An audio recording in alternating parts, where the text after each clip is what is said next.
Hello, football fans, and welcome to the Team Rivalry Big Ten Week 2 East Division preview. I am your host, Cliff Richardson, and I am back. Power has been restored in the old home stadium. Our commentator extraordinaire, Mackenzie Richardson, is also on hand. I'm just going to tear off my headphones here for once. Mac, how are things going over there? They're kind of not going great over here at the moment. Well, my headphones are staying on my head, so I guess better than you. But power's still on as well. Never lost that. Also, had a good first week of football, and I'm excited to get in week 2. So let's do it. Excellent. Well, before we get into it, we need to remind the viewers how they can find us. We have our website, teamrivalry.com, but how can they find us on the socials? All right. So on Twitter, our handle is @rivalry capital B1G. And then obviously you can find us here on YouTube. Go ahead and take a second to like, comment, share, subscribe, do all of that. This is free. We want to keep it that way. Well, maybe not always, but it's free for now. So go ahead and do it. It's free for now. We get those 100 subscribers and we can get our own custom URL on YouTube. And it's a good excuse to tell all your friends about us. We've got a full slate of non-conference games this weekend, and we know how the non-conference games go. It almost seems like a college football preseason, but we're also going to do the West Division. In case you missed the West Division video, it will be in the show notes below, so you can check that out. They are going to be in the notes, right? The link will be in the notes there, Mac? All right, I missed 1 week. Come on, man. I was a one-man show last week. Give me a break. Jeez.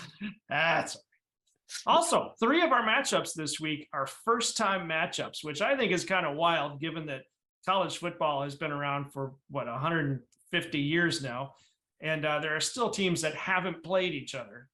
And we're going to take a look at those today, too. So, here we go. Game 1, Arkansas State at Ohio State, and wouldn't you know it, this is one of our first game alerts.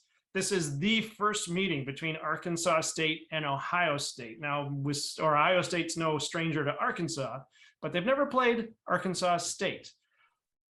Now, for this particular game, though, Ohio State may have struggled against Notre Dame last weekend, but they came away with the win. Arkansas State is not in the class that Notre Dame is in, even with Notre Dame's first-year head coach.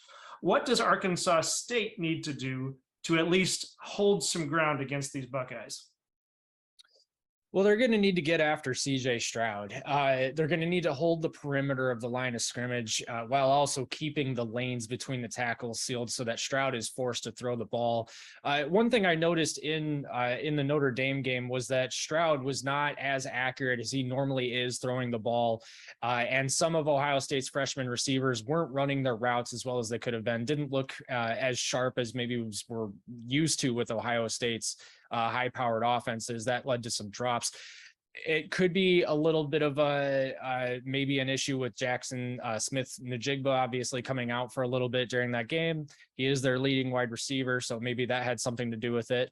But also on the other side, so Arkansas State, they don't have the personnel to match Ohio State, so they're definitely going to need to be creative with how they attack the Buckeye offense. That said, I do think Ohio State's going to look much better this game against a weaker team for sure. And what's your prediction for this game? So I'm going to go ahead and say Ohio State is going to be winning what should be an easy one for them, 56-10. All right, and that is Arkansas State at Ohio State this Saturday at noon. Game 2, Ohio versus Penn State. Penn State's defense struggled against Purdue, I think, last weekend, but managed to come away with the win. I think we were all kind of surprised that the game was as tight as it was. Ohio, their opponent, had a similar experience against Florida Atlantic. I know we love our MAC versus Big Ten games, but what does Penn State need to do against Ohio to give some hope they aren't going to struggle against the rest of the Big Ten? Well, they need to be way more consistent on offense for sure. I know they put up 30 points against Purdue, but they blew a double-digit lead in the third quarter, and then Sean Clifford threw a pick 6 to give Purdue the lead again in the fourth quarter. So they needed some late-game heroics from Clifford to get the win. Many a good team have gone into Purdue and lost, so I'll give them credit where credit is due. But the Nittany Lions really need to figure out how to be more consistent on offense. On defense, they need to get a better pass rush going. They allowed 356 passing yards against Purdue. That cannot happen against a team with a better defense. And I'm not saying that Ohio has that better defense, but they will want to pass the ball around a lot as well. And what's your prediction for this game? I'll go ahead and give it to Penn State. Although I do think Ohio will score a few points, but I've got the Nittany Lions 45-28. All right, game 3, Charlotte at Maryland this Saturday at 3:30. And this is another first game alert. Now, Charlotte and Maryland, oh no, I forgot where Charlotte even is. Charlotte's in North Carolina. So not a whole lot of difference. They're both on the East Coast. They're even not that far away, but they have never played before.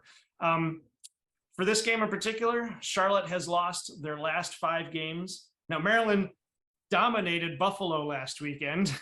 Maryland has a habit of destroying those weaker opponents and then just falling apart against anybody even a slight tier above them. But they did happen to rack up 2 shutouts last season, along with obliterating Rutgers, which is also unfortunately a common occurrence. Can we expect Maryland to show no mercy and stomp these Charlotte 49ers? Yeah, can't believe I'm saying it, but yeah, I mean, no disrespect to Charlotte, but the only thing they have going for them is the fact that this is actually a road game for Maryland, which is really quite strange to me. I understand it's Maryland, but Charlotte? But right. The Terrapins, they look pretty good against Buffalo, which is something that can't be said for every Big Ten team who faced a MAC opponent in week 1.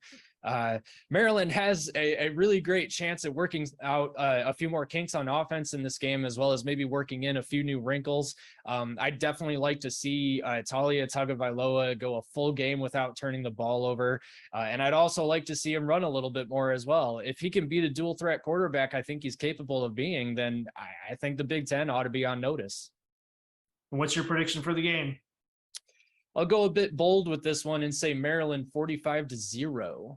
Ooh, Maryland with the shutout. Mm-hmm. All right. Game 4. We have Akron at Michigan State this Saturday at 4 p.m. Now, the Spartans have a second game against a MAC team, which seems unusual to me. It doesn't seem like they usually play the 2 MAC teams in the same year. Most Big Ten teams don't. But at any rate, Michigan State didn't have too much trouble against the Broncos last weekend, and the Zips have seemingly been zapped given their 2-10 season last year. Will the Spartans use this as a statement game or a glorified scrimmage?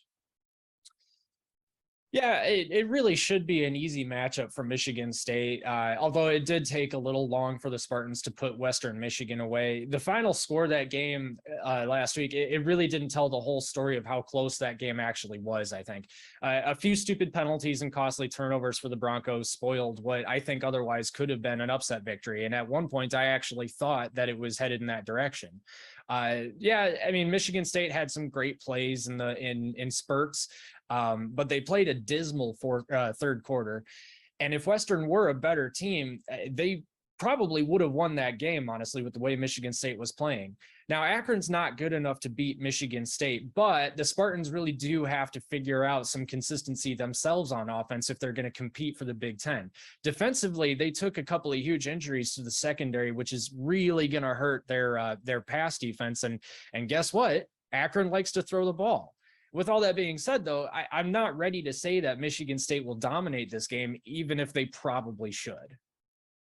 I think Akron likes to zip the ball through the air. Is that? Sure. What? It works. Oh, never mind. What's your prediction for this game? I'm going to give the Spartans the benefit of the doubt. They'll give up some points, but I think they'll go ahead and win 41-21. Although I think the audience just lost with that joke. So hey, there's a zip to that prediction. I think people will like that. Game 5, Wagner at Rutgers this weekend, 4 p.m. on Saturday. This again, a first game alert. This is one that really kind of astounds me because Wagner is not that far away from Rutgers. Wagner is in New Jersey. Wait a minute. That's not New Jersey. New York. Wagner's in New York. Rutgers is in New Jersey, but they're not that far away. New York, New Jersey. But Rutgers has been, tossing the pigskin here since 1869, and there are still teams they haven't played. Wagner is one of them. It just surprises me given the amount of time. Rutgers, though, is heavily favored in this game. Rutgers has had nothing but tough sledding since they joined the Big Ten. No game is a gimme, especially for Rutgers. They stayed 1 point ahead of Boston College last weekend. What can Rutgers do to regain some confidence this weekend? Well, actually, I'm going to push back on that a little bit. I think that they did gain some confidence by upsetting Boston College on the road. That was not a game that they should have won, especially since some are even saying that Boston College has a shot at making the ACC title game. Maybe not anymore. I don't know. And obviously one game doesn't decide a team's future for sure, but you better believe that Rutgers is excited about taking a game they really shouldn't have. Wagner hasn't won a game in quite some time, and Rutgers believes they have something special this season that could potentially hang with some of the best teams in the Big Ten. And, I'd like to see them produce a little bit more in the offense, especially in the passing game. But honestly, I think Rutgers does have a team worth keeping an eye on this year. All right. What's your prediction for this game? Give me the Scarlet Knights 40-14. Ooh. Game 6, Idaho at Indiana, this Saturday at 8 p.m. This is a night game for Indiana, and I'm not even sure what to ask about this game. To be honest, we're talking about Indiana here. Indiana is struggling, but they're heavily favored over Idaho. What do you look for in a game like this? Yeah, well, so I'm looking for Indiana to show what they're capable of this year. I mean, obviously, the victory against Illinois wasn't expected given Illinois' performance against Wyoming a week ago. But, this Indiana team, to me, it still isn't ready to challenge the best in the conference just yet. The Hoosiers allowed 450 yards against the Illini. They turned the ball over twice. It took a fourth quarter comeback of sorts to beat an Illinois team that turned the ball over themselves 4 times.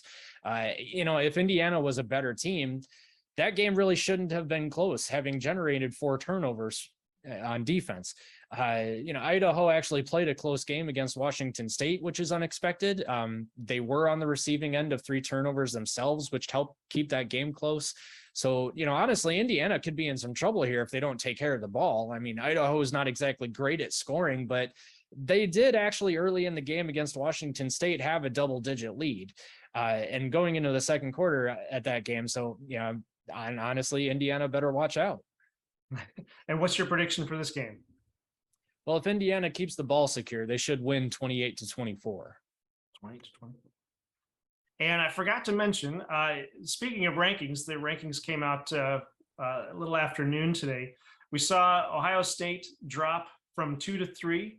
We saw Michigan State jump up from 18 to 14.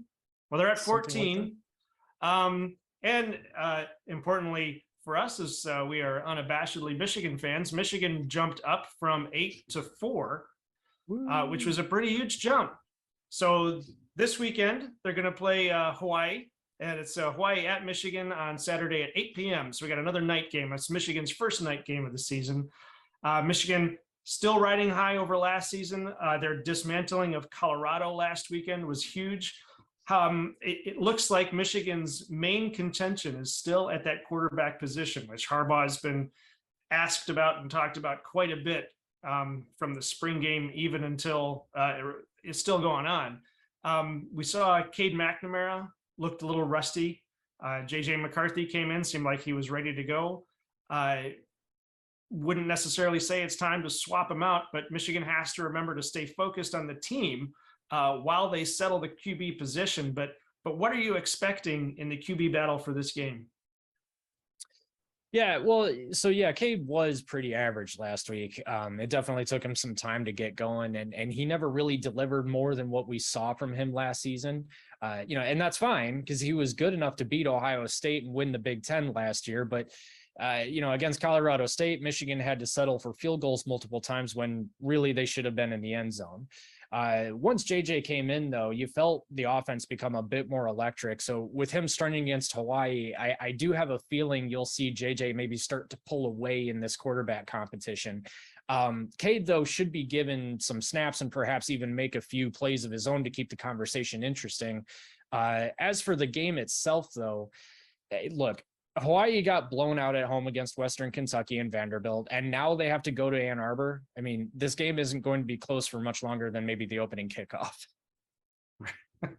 What's your prediction for this game? Yeah, I got Michigan winning very easily, 63-0.